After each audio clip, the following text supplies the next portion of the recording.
Greetings, ladies and gentlemen. Phase 2 is almost here, or already here if you're watching this in the future.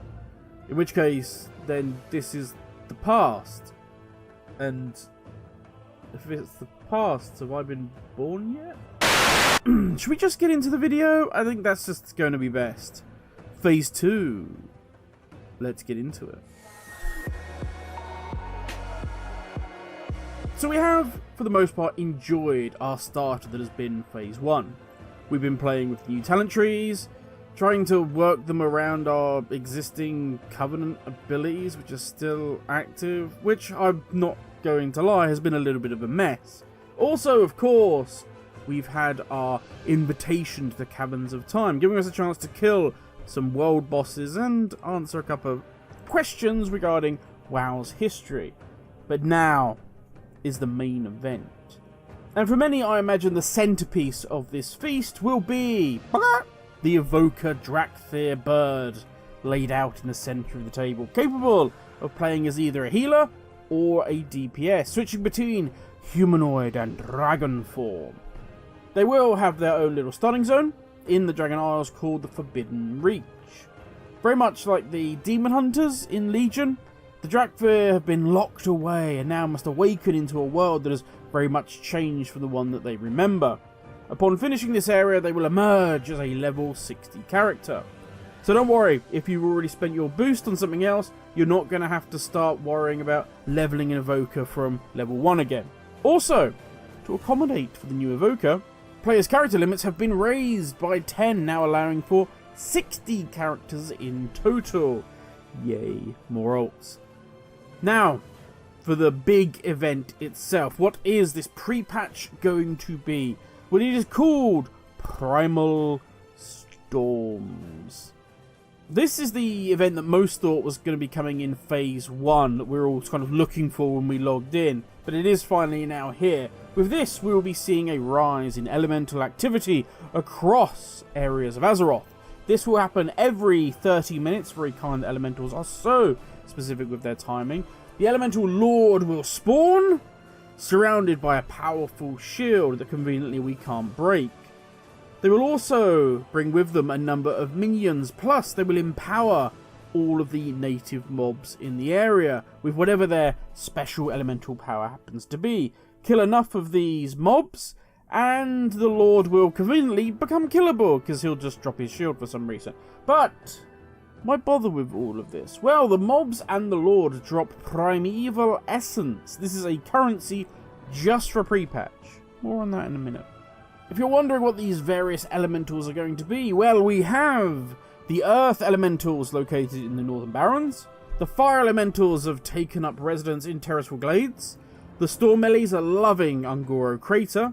And finally, the Water Elementals are hanging out in the Badlands. Not the wetlands? Really? I know. I've said this before, but this reminds me a lot of the Kata pre-event. It may just be my old man brain, I don't know, but it's giving me a similar vibe. Anyway, Primeval Essence, our new currency, what is it for? Well, killing the mobs will drop between 3 and 5 of them each, and upon killing the big boss, we get between 15 and 20. We can turn these into the Quartermasters for the Alliance, that's Storm Hunter William, located in the Stormwind Docks, and for the Horde is Storm Huntress Shraka, located in the Zeppelin Tower just outside of Orgrimmar in Durotar. They sell brand new catch-up gear. This gear is 252 eye level. Belts, bracers, cloaks, rings, and one-handed weapons will cost 25 essence each. Boots, gloves, shoulders, necklaces will be 35 essence each. And finally, helm, chest, pants, two-handed weapons will be 45 essence each, meaning a full set will run you for around 400 essence. This doesn't include, of course, trinkets, as there are none available, or weapons. If you're worried about not being able to collect the appearance during this event, worry not. It is really just a recolor of what you're going to get during Dragonflight when you're questing. It's just recolored questing gear. So you will be able to get the same look when Dragonflight rolls around. Two objects of note here, though, are the Bag of Furious Winds. for 100 essence. This summons a vacuum above your head that it sucks in critters for 10 seconds. Yes, it's a vacuum above your head that sucks in critters. Also, we have a new heirloom trinket. This is a little bit harder to collect. It's going to require us to kill each one of the elemental lords. And from each of them, we collect a specific item. Now, it's unknown at this time whether it's going to be a guaranteed drop, or we're going to have to keep killing them over and over again until eventually we get to the 4 items we need. Once we click these 4 items, they will craft into an unstable elemental confluence. This is a primary stat trinket, the heirloom variety. So as you level up, it will level up with you. It has the on-equip chance for your spells and abilities to usher primal magics, dealing damage to enemies and also buffing your allies. So it is a really powerful trinket to have. The last major new thing that is coming in Phase 2 is... Poor drumroll, please! A new dungeon for us to play in. Yeah, this one is probably the one I'm most excited for. Even though we are gaining Uldaman, Legacy of Tyr. Don't look at me like that. I know it's doing Uldaman again, even down to having the 3 Vikings back. But look, it's a new Accreditations dungeon, and right now I'll take it. We will get a quest line to head inside. Rumour has it this is going to give us a 278 weapon. The dungeon itself, rumour, is meant to be dropping 278 gear. I cannot confirm any of this at the moment. This is just what I've heard, what people have said, what I've read. I do not know if this is... I haven't seen it from Blizzard's own hand, shall we say. So take all of that with a pinch of salt. We then have a mountain of class tweaks. I'm not going to go over all of these, as there are far better people to explain what all these are going to mean for you and what you're going to need to be doing and how it's going to change your playstyle going into Dragonflight. One thing I will talk about is the interesting change to Covenants.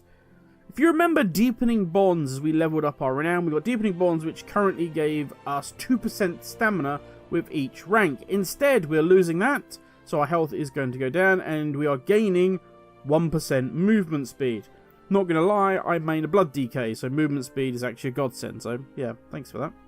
The last big change is for questing in Shadowlands. Threads of Fates will no longer be an active system. It is disappearing. Goodbye, au revoir. The reason for this is Shadowlands will be joining Chromie time, meaning the new Chromie limit will go from 1 to 60 instead of 1 to 50, so Fated is no longer required as an alternative option for those of us who are looking to level up in Shadowlands for the 100th time. For those of you thinking I no longer ever need to do the Maw again, or worry about leveling through Shadowlands, yes, we can now go wherever we want and level to 60. Last of all, we have some quality of life changes. Things like the Silver Dragon portrait border are coming back. Why did it go away? It's great. Just leave the Silver Dragon. I love it. Profession trainers are added back to the minimap filters. Again, just feels like a bug, but fine. The list goes on and on. There is also a new macro condition called Known. We're not going to cover this right now because we are going to do our own video on that to look exactly at what that can do. But I think I have gone on for long enough. I hope all of you get the drops that you desire during the event. And remember this, no matter what, at this point, there are only 2 weeks until Dragonflight. Yeah. Thank you for watching, ladies and gentlemen. Stay safe, and I'll catch you all in the next video. Laters.